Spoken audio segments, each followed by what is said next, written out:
Assalomu alaykum aziz yurtdoshlar. Bugun men juda muhim masalani tushuntirib beraman. 1 avgustdan pensionerlarga qo'shimcha to'lovlar bo'yicha qaror qabul qilingani haqidagi xabar ko'pchilikni qiziqtiryapti.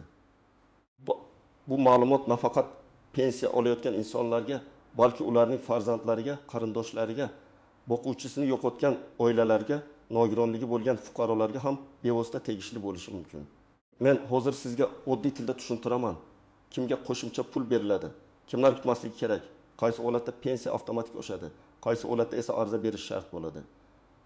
Videoni oxirigacha ko'ring. Chunki eng ko'p xatolar aynan hujjat topshirish, muddatni o'tkazib yuborish va menga ham tushadi deb kutib yurish bilan bog'liq. Hozirning o'zida kanalga obuna bo'ling, videoga like bosing.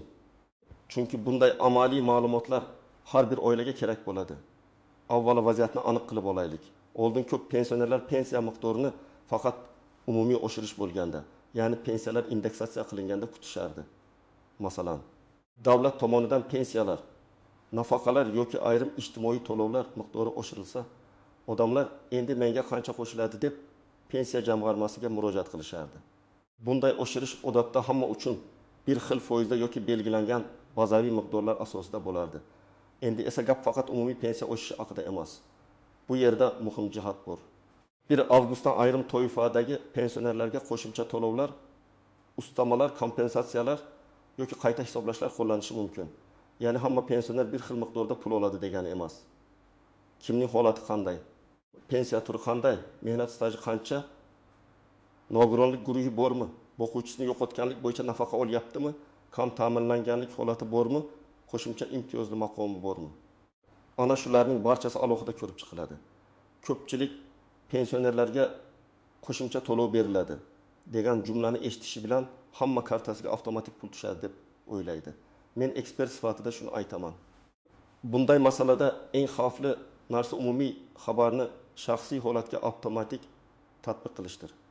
Chunki bir pensioner yoshga doir pensiya oladi, ikkinchisi nogironlik pensiyasi oladi, uchinchisi boquvchisini yo'qotganlik nafaqasini oladi. To'rtinchisi esa minimal pensiya miqdoriga yaqin to'lov oladi. Ularning har birida hisob-kitob boshqacha bo'ladi. Oldin qanday edi? Masalan, pensioner o'z pensiyasini tayinlatgan, har oy belgilangan sanada plastik kartasiga yoki naqd shaklda olgan. Agar yangi ish staji, arxiv hujjati, ish haqi haqida ma'lumot topilsa, u pensiya jamg'armasiga borib qayta hisoblashni so'rash kerak edi. Agar bormasa, ko'pincha hech narsa o'zgarmasdi. Endi elektron bazalar kengaygani sabab ayrim ma'lumotlar avtomatik tekshirilishi mumkin, lekin baribir ham holat avtomatik bo'lmaydi.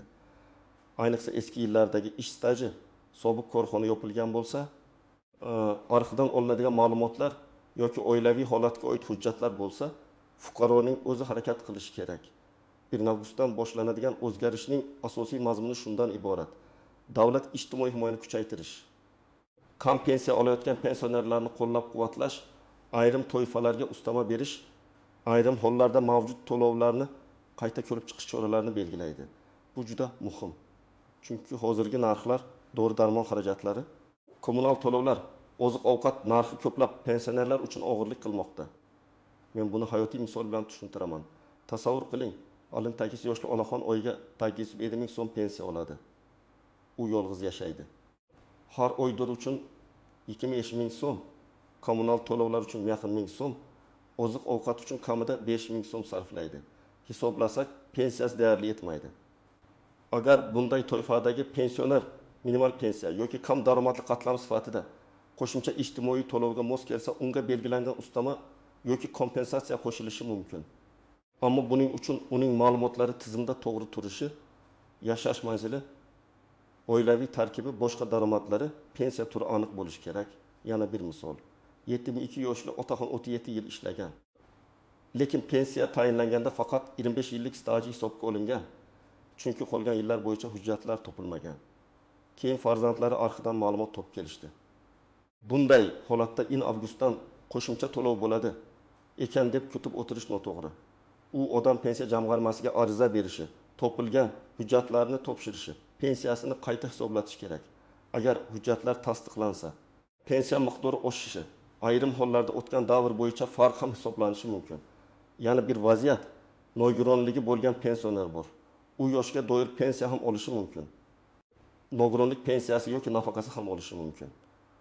Agar 1 avgustdan aynan nogironligi bo'lgan shaxslarga qo'shimcha ustama belgilangan bo'lsa, bu holatda uning guruhi tibbiy mehnat ekspert komissiyasi xulosasi, hujjat muddati va elektron bazadagi ma'lumotlar tekshiriladi. Agar nogironlik muddati uzaytirilgan bo'lsa-yu, tizimga kiritilmagan bo'lsa, to'lov kechikishi mumkin. Shuning uchun menga nega tushmadi deyishdan oldin hujjatning amaldaligini tekshirish zarur. Birinchi navbatda kam pensiya olayotgan fuqarolar e'tiborli bo'lishi kerak. Agar sizning pensiyangiz minimal miqdorga yaqin bo'lsa, hech qanday qo'shimcha daromadingiz bo'lmasa, yolg'iz yashasangiz yoki oilangizda sizdan boshqa daromad manbai bo'lmasa, bu o'zgarish sizga tegishli bo'lishi ehtimoli yuqori. Lekin yana qaytaraman. Ehtimol yuqori degani avtomatik kafolat degani emas. Ikkinchi toifa mehnat staji to'liq hisobga olinmagan pensionerlar. Juda ko'p odamlar Sovet davrida kolxozda, zavodda, qurilish tashkilotida, maktabda, shifoxonada yoki boshqa korxonalarda ishlagan. Korxona tugatilgan, hujjatlar arxivga topshirilgan yoki umuman topilmagan bo'lishi mumkin. Pensiya tayinlanganda odamlar ko'pincha bo'pti, shunisi ham mayli deb rozi bo'lib ketishgan. Hozir esa har bir yil, ba'zan har bir oy pensiya miqdoriga ta'sir qilishi mumkin. Agar qo'shimcha to'lov qayta hisoblash bilan bog'liq bo'lsa, bunday fuqarolar albatta hujjatlarni ko'rib chiqish kerak. Uchinchi toifa, boquvchisini yo'qotgan oilalar. Masalan, farzand voyaga yetmagan, ota yoki ona vafot etgan, oila boquvchisini yo'qotganlik bo'yicha to'lov oladi. Agar to'lov miqdorlariga o'zgartirish kiritilsa yoki oila tarkibi bo'yicha qo'shimcha yordamlar belgilansa, bunday oilalar ham e'tiborli bo'lishi shart. Ayniqsa bola 17 yoshga to'lgan bo'lsa, lekin kunduzgi ta'limda o'qiyotgan bo'lsa, ayrim hollarda to'lov davom etishi mumkin. Buning uchun o'qish joyidan ma'lumotnoma kerak bo'ladi. 4-toifa nogironlik bo'lgan shaxslar. Bu yerda birinchi, ikkinchi, uchinchi guruh bo'yicha farqlar bo'lishi mumkin. Bolalikdan nogironlik bo'lgan shaxslar, parvarishga muhtoj fuqarolar, yolg'iz keksalar, doimiy parvarish talab etiladigan pensionerlar bo'yicha alohida tartiblar bo'lishi mumkin. Agar siz yoki yaqinlaringiz shunday toifaga kirsa, faqat bank kartasiga qarab kutmang. Balki ma'lumotlaringiz tizimda to'g'ri aks etganini tekshiring. 5-toifa, imtiyozli maqomga ega fuqarolar. Masalan, urush qatnashchilari, front o'rta mehnatkashlari, ayrim xizmat vazifalarini bajargan shaxslar. Davlat mukofotlariga ega fuqarolar, zararli sharoitda ishlaganlar yoki alohida ijtimoiy himoyaga muhtoj qatlamlar. Bunday maqom bor bo'lsa, hujjat ham bo'lishi kerak. Hujjatsiz og'zaki gap bilan to'lov tayinlanmaydi. Agar siz pensiyangizni odatdagidek olayotgan bo'lsangiz, barcha hujjatlaringiz to'liq bo'lsa, pensiya turi oddiy yoshga doir pensiya bo'lsa va qo'shimcha imtiyozli maqomingiz bo'lmasa, sizga alohida ariza talab qilinmasligi mumkin. Bunday holatda agar umumiy oshirish yoki avtomatik ustama belgilangan bo'lsa, u belgilangan tartibda kartangizga tushadi. Lekin birinchi oyda hamma to'lovlar bir kunda tushmasligi mumkin. Hududlar bank tizimi qayta hisoblash navbati. Ma'lumotlar almashinuvi sababli 1 avgust kuni hammaning kartasida pul ko'rinmasligi ehtimoli bor. Shuningdek, yuqori pensiya olayotgan, ish faoliyatini davom ettirayotgan, qo'shimcha daromadga ega bo'lgan yoki ijtimoiy yordam mezonlariga kirmaydigan pensionerlar ham ortiqcha xavotir olmasligi kerak. Qo'shimcha to'lovlar ko'pincha ijtimoiy himoyaga muhtoj qatlamlarni qo'llash uchun beriladi. Bu adolatli yondashuv, chunki davlat birinchi navbatda eng ko'p muhtoj bo'lgan odamlarni himoya qiladi. Keling, bir nechta oddiy hisob-kitobni ko'rib chiqamiz. Bu misollar tushunish uchun keltiriladi. Aniq miqdor har bir fuqaroning hujjati va rasmiy tartibga qarab belgilanadi. Birinchi misol, pensioner oyiga 900 ming so'm oladi. U yolg'iz yashaydi, boshqa daromadi yo'q. Agar qaror bo'yicha kam pensiya oluvchilarga 1,5 ming so'm qo'shimcha ustama belgilansa, uning oylik tushumi 1 million ming so'mga yetadi. Bir qarashda bu katta pul emasdek ko'rinadi. Lekin bir oyda dori, non, yo'q, elektr energiyasi yoki gaz to'lovining bir qismini yopishga yordam beradi. Ikkinchi misol, pensioner 1 million 400 ming so'm pensiya oladi, lekin uning yaksillik staji hisobga olinmagan. Arxidan ma'lumot topilib, qayta hisoblash qilinsa, pensiyasi masalan 1 million 650 ming so'mga chiqishi mumkin. Bu yerda qo'shimcha to'lov faqat 2 avgustdagi qaror tufayli emas, balki oldin hisobga olinmagan huquqi tiklangan sababli paydo bo'ladi. Uchinchi misol, ikkinchi guruh nogironligi bo'lgan fuqaro 1 million so'm atrofida nafaqa yoki pensiya oladi. Agar nogironligi bo'lgan shaxslar uchun alohida ustama yoki parvarish bilan bog'liq kompensatsiya bo'lsa, qo'shimcha to'lov tayinlanishi mumkin. Lekin tibbiy xulosa muddati tugagan bo'lsa, to'lov vaqtincha to'xtashi yoki kechikishi mumkin. Shuning uchun hujjat muddatini nazorat qilish juda muhim. 4-misol. Boquvchisini yo'qotgan ona 2 nafar farzandi uchun to'lov oladi. Katta farzand 25 yoshga to'lgan, lekin kollej yoki universitetda kunduzgi o'qishda o'qiyapti. Agar o'qish haqida ma'lumotnoma vaqtida topshirilmasa, to'lov kamayib qolishi mumkin. Keyin odamlar qo'shimcha to'lov qayerda deb so'rashadi. Aslida esa asosiy hujjat yangilanmagan bo'ladi. Endi eng muhim, ko'pchilik e'tibor bermaydigan nozik jihatlarni aytaman. Birinchi nozik jihat. Qo'shimcha to'lov har doim ham pensiyaning doimiy qismiga qo'shilmaydi. Ba'zi to'lovlar bir martalik bo'lishi mumkin. Ba'zilari har oy beriladi, ba'zilari esa ma'lum muddatga tayinlanadi. Masalan, kompensatsiya alohida to'lov sifatida kelishi mumkin. Ustama esa pensiya tarkibida ko'rinishi mumkin. Shuning uchun bankdan kelgan SMS'ni ko'rib, darhol xulosa chiqarmang. Pensiya jamg'armasidan hisob-kitobni so'rab aniqlashtirish mumkin. Ikkinchi nozik jihat: qarzdorlik va ushlab qolishlar. Agar pensionerda aliment, kredit, ijro hujjati, ortiqcha to'langan summani qaytarish kabi masalalar bo'lsa, kelgan pulning bir qismi ushlab qolinishi mumkin. Odam menga kam tushdi deb o'ylaydi, lekin tizimda ushlab qolish bo'lishi mumkin. Buni bank emas, tegishli ijro organi yoki pensiya jamg'armasi orqali aniqlash kerak. 3-nozik jihat: yashash manzili va ro'yxat. Ayrim ijtimoiy to'lovlarda fuqaroning haqiqiy yashash manzili ro'yxatdan o'tgan joyi, mahalla ma'lumotlari muhim bo'ladi. Agar pensioner bir tumanda ro'yxatda turib, boshqa tumanda yashasa, hujjatlar kechikishi mumkin. Ayniqsa yolg'iz keksalar. Parvarishga muhtojlar bo'yicha mahalla xulosasi talab qilinadigan holatlar bo'lsa, bu juda muhim. 4-nozik jihat: bank kartasi muddati. Juda oddiy ko'rinadi, lekin amalda ko'p muammo shundan chiqadi. Karta muddati tugagan, karta bloklangan, telefon raqam o'zgargan, SMS xizmati ulanmagan, pensioner pul tushganini bilmaydi. Farzandlar esa to'lov tushmadi deb o'ylaydi. Shuning uchun kartani, bank ilovasini, telefon raqamini tekshirish kerak. 5-nozik jihat: firibgarlardan ehtiyot bo'ling. 1 avgustdan sizga qo'shimcha pul chiqarib beraman, karta raqamingizni, SMS kodni ayting degan odamlar paydo bo'lishi mumkin. Hech qachon SMS kodni, bank karta pin kodini, pasport nusxasini begona odamga yubormang. Davlat to'lov tayinlashi uchun sizdan bank kodi so'ramaydi. Agar kimdir telefon qilib shunday ma'lumot talab qilsa, bu firibgarlik bo'lishi mumkin. Endi siz nima qilishingiz kerakligini aniq qadamlar bilan tushuntiraman.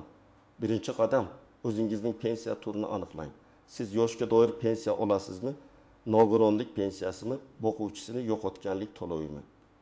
Ijtimoiy nafaqami yoki alohida ustamali pensiyami? Buni bilmasdan turib, qo'shimcha to'lov sizga tegishli yoki tegishli emasligini aniqlash qiyin.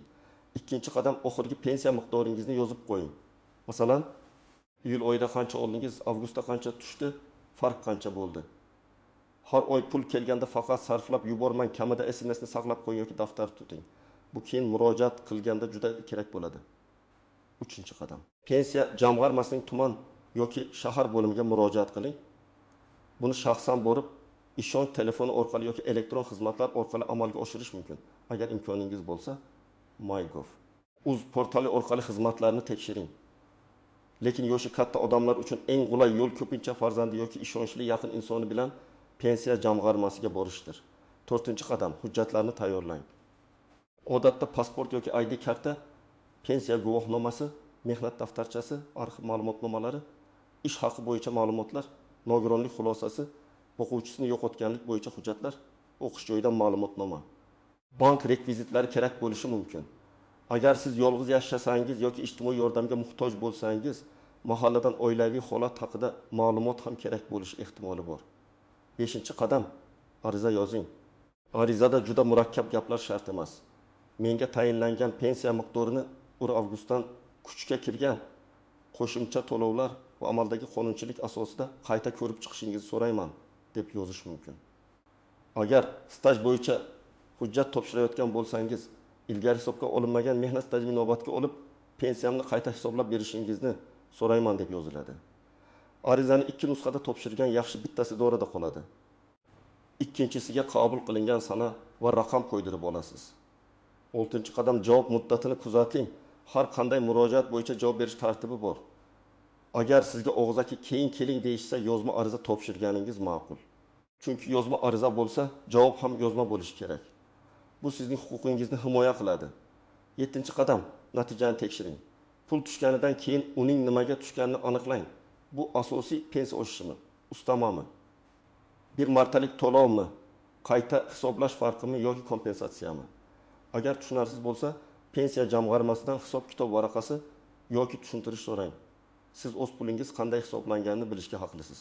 8. qadam, agar rad javobi berilsa, taslim bo'lmang. Rad javobida sabab ko'rsatilishi kerak.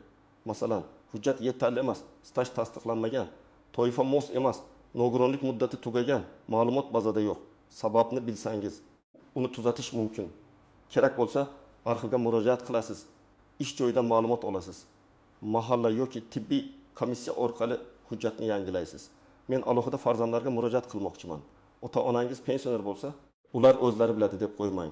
Ko'p yoshi katta insonlar idoraga borishga uyaladi. Hujjat tilni tushunmaydi, navbatda turishga qiynaladi. Telefon orqali tushuntira olmaydi. Siz ularga yordam bering. Pensiya SMS'larini tekshiring. Karta muddati o'tmaganini biling. Pasporti yangilanganmi? Telefon raqami o'z nomidami?